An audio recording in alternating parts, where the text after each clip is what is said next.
Assalamualaikum warahmatullahi wabarakatuh. Perkenalkan, saya Endri Sintiana Murni. Saat ini saya merupakan dosen program studi S1 Pendidikan Seni Rupa Fakultas Keguruan dan Ilmu Pendidikan Universitas 11 Maret. Pada kesempatan ini saya akan memaparkan pernyataan diri dosen dalam unjuk kerja Tridharma Perguruan Tinggi, khususnya dalam bidang pengajaran pada mata kuliah yang saya ampu, yaitu Teknologi Pembelajaran Seni Rupa. Mata kuliah Teknologi Pembelajaran Seni Rupa merupakan mata kuliah wajib bagi mahasiswa semester 6 dengan bobot SKS yaitu sebesar 2 SKS.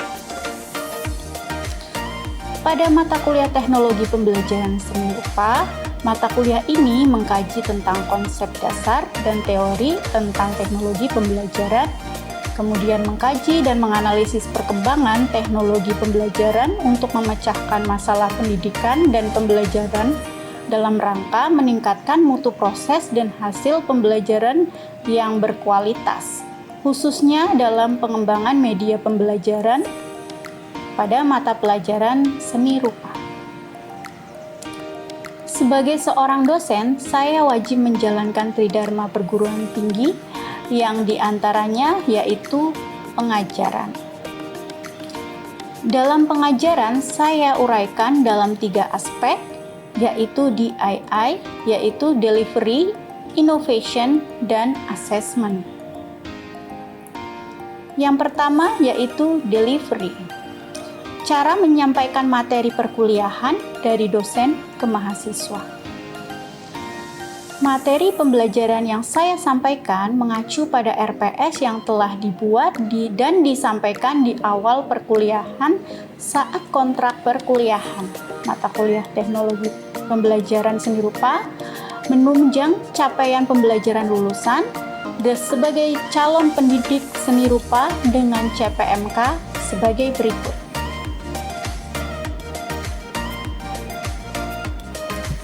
Kemudian secara detail diuraikan dalam 16 kali pertemuan sebagai berikut.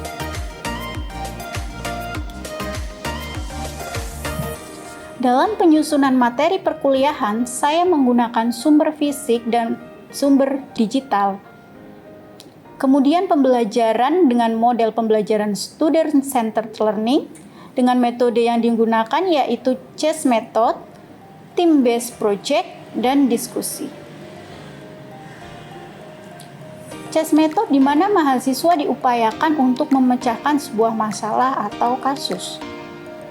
Selanjutnya yaitu team-based project, yaitu berbasis project di mana mahasiswa diajak melakukan project. Dan yang terakhir adalah diskusi, mahasiswa diajak melakukan diskusi bersama di dalam kelas. Demikian delivery yang dapat saya sampaikan. Langkah selanjutnya yaitu kedua interaction, yaitu interaksi yang dilakukan terdapat 2 cara yang dilakukan.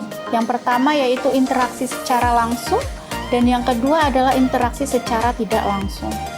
Interaksi secara langsung saat ini yang saya lakukan adalah saat berada di dalam kelas dengan memberikan materi dan diskusi bersama mahasiswa di dalam kelas. Kemudian interaksi secara tidak langsung melalui SPADA yaitu platform e-learning dari Universitas 11 Maret, kemudian WhatsApp group, Google Doc, dan lain sebagainya yang dilakukan pasca perkuliahan di dalam kelas. Kemudian yang terakhir yaitu assessment adalah penilaian dari proses dan hasil penilaian mahasiswa. Penilaian yang saya gunakan yaitu aktivitas partisipatoris sebanyak 30%, hasil proyek sebanyak 30%, ujian tengah semester sebanyak 20%, dan ujian akhir semester sebanyak 20%. Berikut akan ditampilkan cuplikan dari pembelajaran mata kuliah Teknologi Pembelajaran Seni Rupa. Selamat menonton. Assalamualaikum warahmatullahi wabarakatuh. Waalaikumsalam warahmatullahi wabarakatuh. Selamat pagi anak-anak. Apa kabar hari ini? Oke, untuk mengawali perkuliahan pagi hari ini, seperti biasa kita mulai dengan doa ya. Menurut agama dan kepercayaan masing-masing, berdoa dimulai. Selesai? Baik, apa ada yang tidak masuk hari ini? Masuk semua ya, oke. Alhamdulillah sehat semua ya teman-teman ya. Baik, di sini Ibu akan bersama teman-teman belajar bersama tentang teknologi pembelajaran seni rupa yang perlu kita ketahui bahwa kita juga ada mata kuliah tersebut. Baik, kita akan kupas lebih dalam lagi ya teman-teman. Apa sih itu teknologi pembelajaran seni rupa? Oke. Bisa dilihat ya teman-teman di mana teknologi pembelajaran adalah penerapan secara sistematik dan sistemik merupakan sebuah teknik yang diambil dari konsep untuk keperluan pemecahan masalah dalam pembelajaran. Jadi dalam setiap pembelajaran nantinya teman-teman akan belajar tentang bagaimana sih cara memecahkan masalah dengan melakukan berbagai tindakan. Nah, teknologi pendidikan didefinisikan juga sebagai suatu teori dan praktek tentang proses dan sumber untuk belajar. Karena teman-teman ini nantinya akan menjadi guru, tentunya teman-teman harus mengetahui tentang teknologi pembelajaran ini ya. Teknologi pembelajaran adalah teori dan praktek dalam desain pengembangan, pemanfaatan, pengelolaan, serta evaluasi tentang proses dan sumber untuk belajar. Seperti itu. Jadi nanti ke depannya teman-teman harus paham betul apa itu teknologi pembelajaran untuk khususnya lulusan dari pendidik seni ya, di mana teknologi pembelajaran merupakan suatu usaha sistemik dalam merancang, melaksanakan dan mengevaluasi seluruh proses pembelajaran untuk mencapai tujuan khusus serta didasarkan pada penelitian tentang proses belajar dan komunikasi pada manusia yang menggunakan kombinasi sumber manusia dan manusia agar belajar dapat berlangsung efektif. Jadi ketika teman-teman nanti menjadi guru, teman-teman juga tahu sudah dibekali mata kuliah ini, tentunya nanti insya Allah jadi guru yang sangat kreatif dalam mengembangkan media pembelajaran atau media ajar yang ada dalam pembelajaran, sehingga nantinya siswa ketika diajar oleh teman-teman tidak akan merasa bosan seperti itu. Nah, di sini teman-teman bisa melihat ya, di mana desain, pengembangan, pemanfaatan, pengelolaan dan evaluasi dalam kita nantinya merancang suatu media pembelajaran dalam pembelajaran nantinya. Kita melihat using atau pengguna.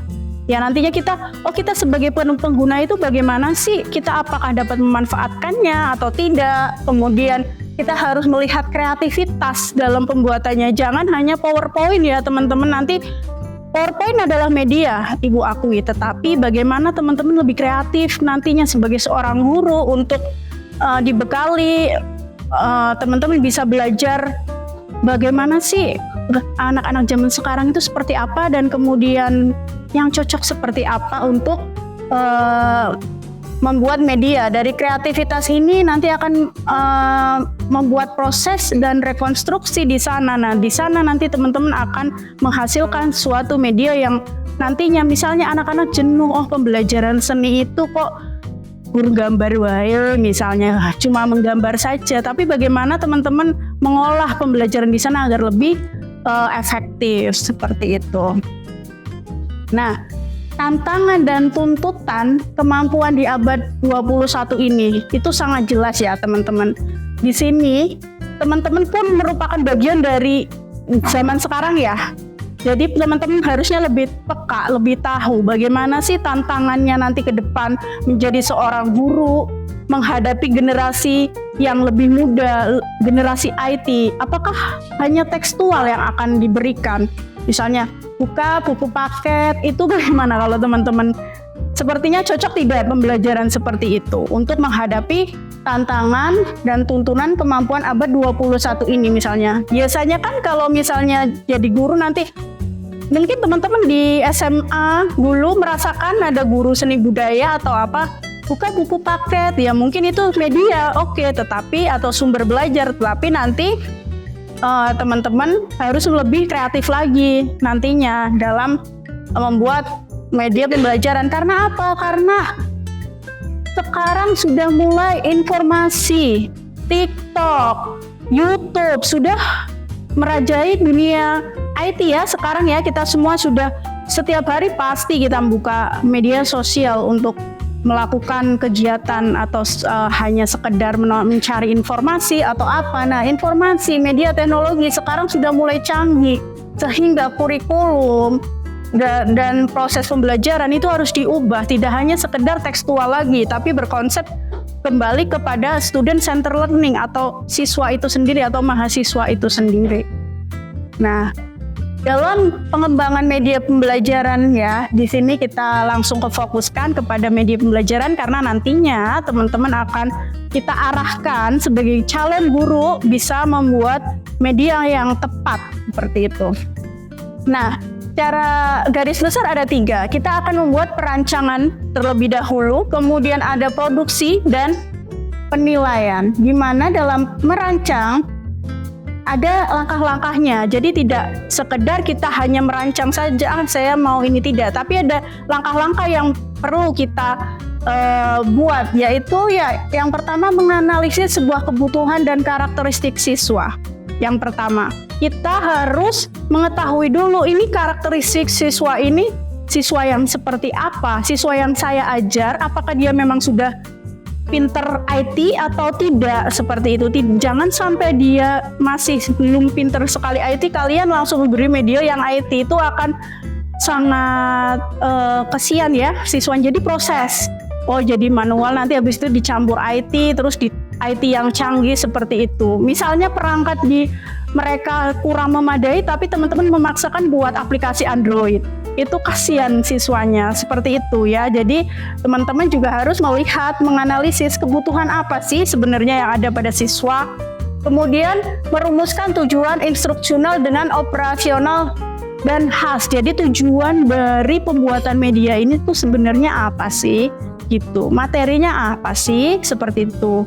Kemudian merumuskan butir-butir materi ya, jadi dijelaskan secara terperinci. Jadi untuk mencapai tujuan tersebut, misal nilainya siswa untuk mata kuliah, mata pelajaran seni budaya masih belum maksimal, sehingga membutuhkan media pembelajaran. Nah, mata pelajaran yang mana, topik apa, seperti itu harus jelas.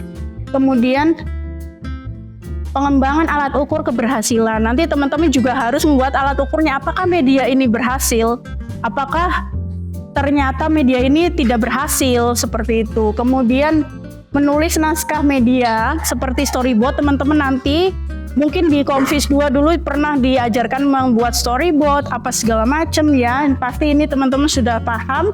Kemudian mengadakan tes dan revisi ya, jadi misalnya setelah tes kita membuat revisinya. Nah, kemudian teman-teman harus juga ketahui syarat pembuatan media itu juga harus teman-teman pertimbangkan, yaitu yang pertama adalah syarat edukatif media disesuaikan dengan program pendidikannya.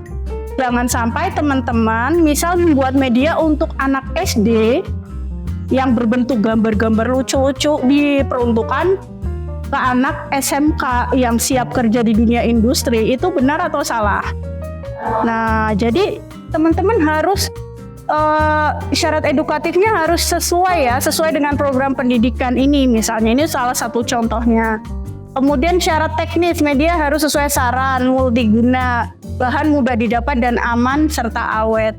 Jadi jangan sampai media itu dibuat untuk malah tambah menyusahkan dari si penggunanya. Ketika teman-teman membuat media itu harus lebih gampang, efektif lagi gitu, tidak malah membuat susah si penggunanya, seperti itu. Selanjutnya adalah syarat estetik nih. Anak-anak seni rupa harus tahu nih ya.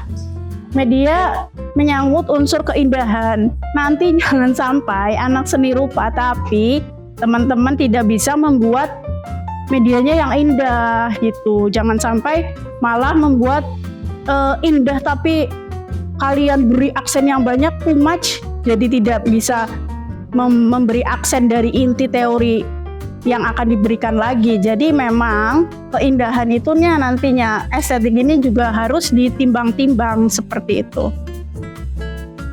Nah, bekal dalam membuat media itu ada beragam. Nah, nantinya sebagai seorang guru, teman-teman mengkaji dan memahami karakteristik anak seperti yang tadi di awal ya diketahui. Kemudian guru menelaah program kegiatan dan tujuan belajar anak tadi. Tujuan dari pembuatan media itu apa? Kemudian rumuskan kompetensi dan indikator yang tepat dalam kurikulum. Dalam membuat media kita tidak terlepas juga dari kurikulum yang dibuat. Tidak hanya sekedar saya mau bikin video YouTube, tetapi kamu tidak melihat kurikulum yang ada di dalam pembelajaran di sekolah, itu tidak bisa teman-teman, karena teman-teman juga apa sih fungsi yang akan digunakan untuk membelajarkan siswa di sekolah itu terkait nanti dengan kurikulum. Kemudian memilih isi atau tema belajar, menginvestasi media yang ada dan menelaahnya, menentukan jenis medianya, membuat rancangan untuk pembuatan media, menyiapkan alat dan bahan, membuat media, dan memeriksa hasil. Jadi memang dalam membuat media itu banyak tahapannya. Kita tidak bisa langsung saya langsung tag video untuk pembelajaran. Oh, tidak bisa. Kita harus merancang terlebih dahulu. Kita harus memahami anak dulu. Anak ini butuhnya apa sih?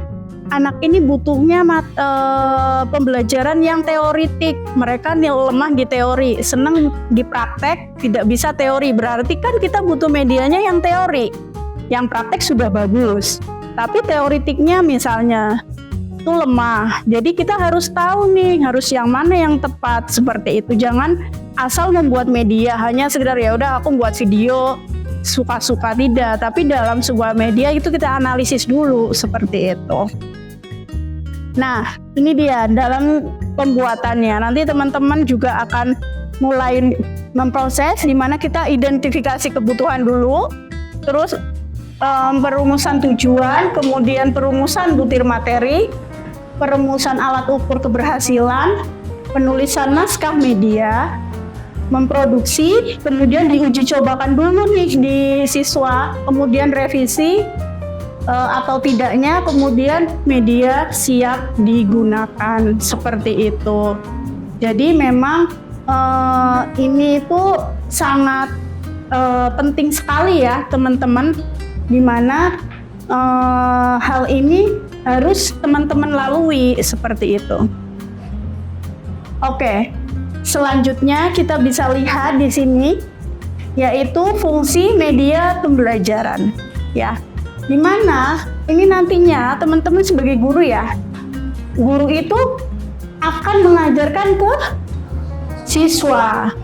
Nah, guru yang mengajarkan ke siswa ini tentunya melalui sebuah, ini kan guru ini mempunyai bekal ya, bekal yang banyak, ilmu, pengetahuan. Kemudian akan diberikan kepada siswa atau yang disebut kita memberikan pesan atau ilmu lah. Di sini kita tulis pesan. Tapi kan tidak hanya sekedar siji tambah siji loro gitu kan, tidak kan. Harus dengan berbagai metode yang tepat. Nah, media berfungsi untuk mengatasi hambatan yang terjadi saat pembelajaran di kelas gitu. Jadi guru membuat media dulu, membuat metode yang tepat untuk siswa, kemudian guru dengan media memberikan pesan kepada siswa seperti itu. Tidak hanya sekedar teman-teman, pokoknya saya nanti PPL masuk kemudian langsung ngajar. Ya, tunggu paket, kan tidak seperti itu. Harus dirancang dulu RPP-nya, saya masuk seperti apa, media yang tepat untuk anak secara teori seperti apa, secara praktek seperti apa. Gitu. Nah, macam-macam media itu banyak sekali, tapi Ibu ini mengambil 3, yaitu media audio, visual, dan audiovisual. Kira-kira media audio adalah, pasti teman-teman tahu, media yang berunsur pada suara, betul. Kalau visual, media yang Bisa dilihat. Kemudian audio visual. Iya, bisa didengar dan juga dilihat. Nah, karena teman-teman belajar di seni rupa ini sudah tidak asing lagi ya. Tentunya nanti media-media yang dibuat sama teman-teman harus spektakuler seperti itu. Nah, menginjak ke seni rupa. Ya. Tadi udah, saya mau teknologi pembelajaran khususnya bidang media. Saya akan mengajarkan ke siswa. Kalau di seni rupa itu ada 2 ya materi dalam pembuatan media pembelajaran seni rupa secara garis besarnya. Yang pertama ada materi apresiasi dan yang kedua adalah materi kreasi. Di mana materi apresiasi seni rupa adalah upaya untuk memahamkan berbagai hasil seni dengan segala permasalahannya serta terjadi lebih peka akan nilai-nilai estetik yang terkandung di dalamnya. Jadi misalkan teman-teman nanti mendapatkan PPL atau di suatu tempat, nanti teman-teman harus tahu bagaimana nanti, kalau materi apresiasi itu ini, materi kreasi itu ini, seperti itu. Nah, kreasi adalah hasil karya seni rupa sebagai ungkapan ekspresi dan sebuah pikiran yang dibuat dengan keahlian tertentu sehingga memiliki nilai keindahan bentuk namun tidak bertentangan dengan nilai-nilai moral dan agama. Jadi nanti teman-teman harus tahu core dari seni rupa ini, di mana apresiasi itu nanti teman-teman belajar tentang teori-teori seni dan kemudian apresiasi itu, terus kreasi adalah tentang praktek-praktek seni rupa. Apalagi teman-teman sekarang sudah menempuh banyak mata kuliah teori dan praktek, tentunya nanti pas saat PPL atau PLP teman-teman insya Allah bisa mengajarkan itu pada anak-anak didiknya nanti. Jadi media kita akan berpusat pada 2 materi ini gitu ya, tidak lepas dari itu. Nah, ini contoh dari media pembelajaran.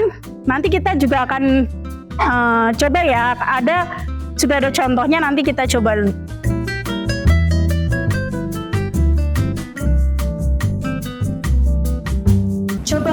Kita coba dulu ya. Ini kan contoh yang pernah ada. Kita coba dulu. Nanti ini tim 1. Oke, tim 1 suaranya mana? Oke, ini tim 2 suaranya mana? Nanti punya yel-yel sendiri ya. Nanti kalau tim 1 betul, nanti yelnya apa H apa hu, nanti ini harus berbeda dong. Ya. Coba. Ye gitu apa hu gitu ya. Ye sama ini ye gitu ya. Ini gitu ya. Tim 1 ya. Ini tim 1 dulu. Silakan pilih. Nah, cepat. Apa yang dimaksud dengan teknik akuarel?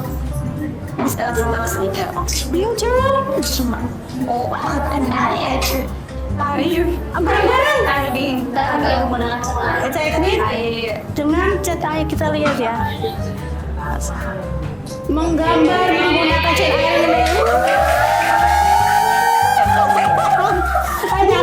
Jangan mau kalah.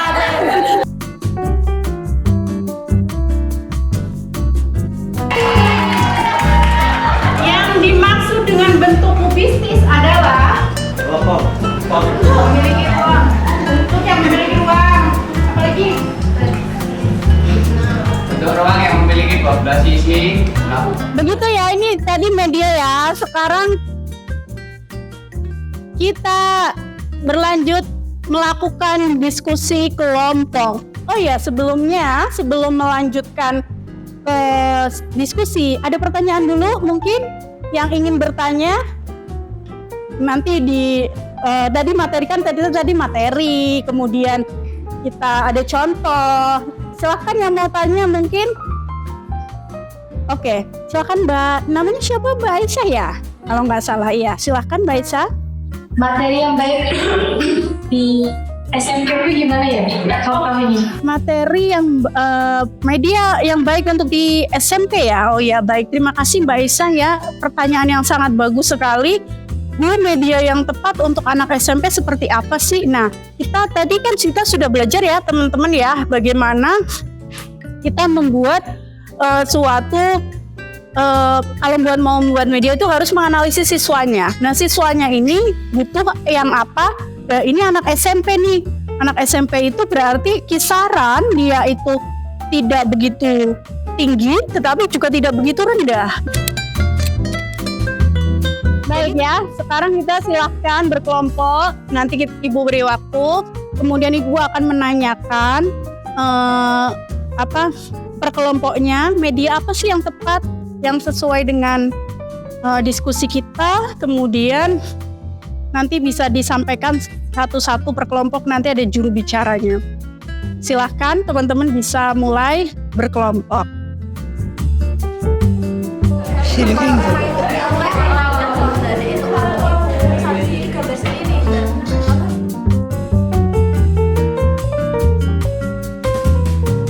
Baik, teman-teman bagaimana? Sudah selesai berdiskusinya?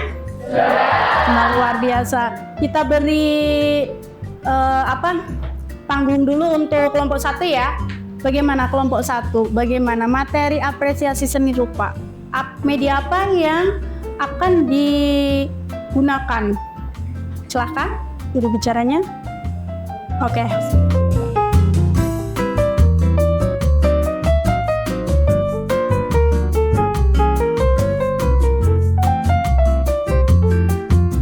Dalam materi seni lukis, kamu punya ide menggunakan yang permainan. Ini ya, permainan. Permainannya itu bisa kayak permainan remaja pada umumnya, atau istilahnya poker atau remi. Oh, remi. Jadi ya. setiap mahasiswa atau siswa mendapatkan 1 atau 2 kartu. Dalam kartu tersebut itu diganti gambar gambar lukis atau gambar teknik lukisan, dan mereka harus menebak ataupun mengapresiasi dalam kartu gambar tersebut. Oh ya, betul sekali. Menarik ya. Ini kelompok 3 ya. Dia menggunakan media kartu yang biasa anak remaja gunakan. Kemudian di dalam kartu tersebut diberi soal-soal ya, tadi ya, materi-materi dan soal-soal tentang karya lukis gitu. Oh ya, menarik nih teman-teman. Ya, tepuk tangan untuk kelompok 3. Walaupun tadi pas pertama sempat kalah sama ini, tapi ini yang ide yang bagus ya, yang sangat bagus. Luar biasa sekali ya hari ini, pembelajaran hari ini, di mana teman-teman belajar bagaimana sih cara apa sih itu media teknologi pembelajaran seni rupa, media pembelajaran seni rupa yang tepat untuk anak. Nanti setelah kelas ini silahkan buka pada teman-teman ya, pada kan teman-teman sudah punya akunnya semua, yaitu e-learningnya dari UNS ya teman-teman. Di sana Ibu sudah menyiapkan ya project based learning dari teman-teman nanti untuk membuat apa di sana, tugasnya di sana. Nanti teman-teman bisa membuka dan kemudian teman-teman mulai mengerjakannya seperti itu. Dan nanti misal ada yang ingin ditanyakan lagi, mungkin ingin diskusi di luar, bisa lewat WhatsApp group yang telah kita buat seperti itu ya teman-teman. Nah, sebelum diakhiri nanti teman-teman ini coba Ibu berikan Mentimeter. Nanti teman-teman isi Mentimeter itu, kemudian teman-teman bisa akses di HP masing-masing, dan juga teman-teman bisa mengetahui kesan belajar teknologi pembelajaran seni rupa hari ini. Silahkan diisi ya teman-teman di Mentimeter. Nanti Ibu akan kirim linknya, nanti teman-teman isi dari link tersebut. Kemudian untuk materi kali ini Ibu cukupkan ya, nanti kita bisa bertemu kembali di kesempatan berikutnya seperti itu. Demikian video pernyataan diri dosen unjuk kerja Tridharma Perguruan Tinggi yang dapat saya sampaikan. Semoga video ini dapat bermanfaat. Wassalamualaikum warahmatullahi wabarakatuh.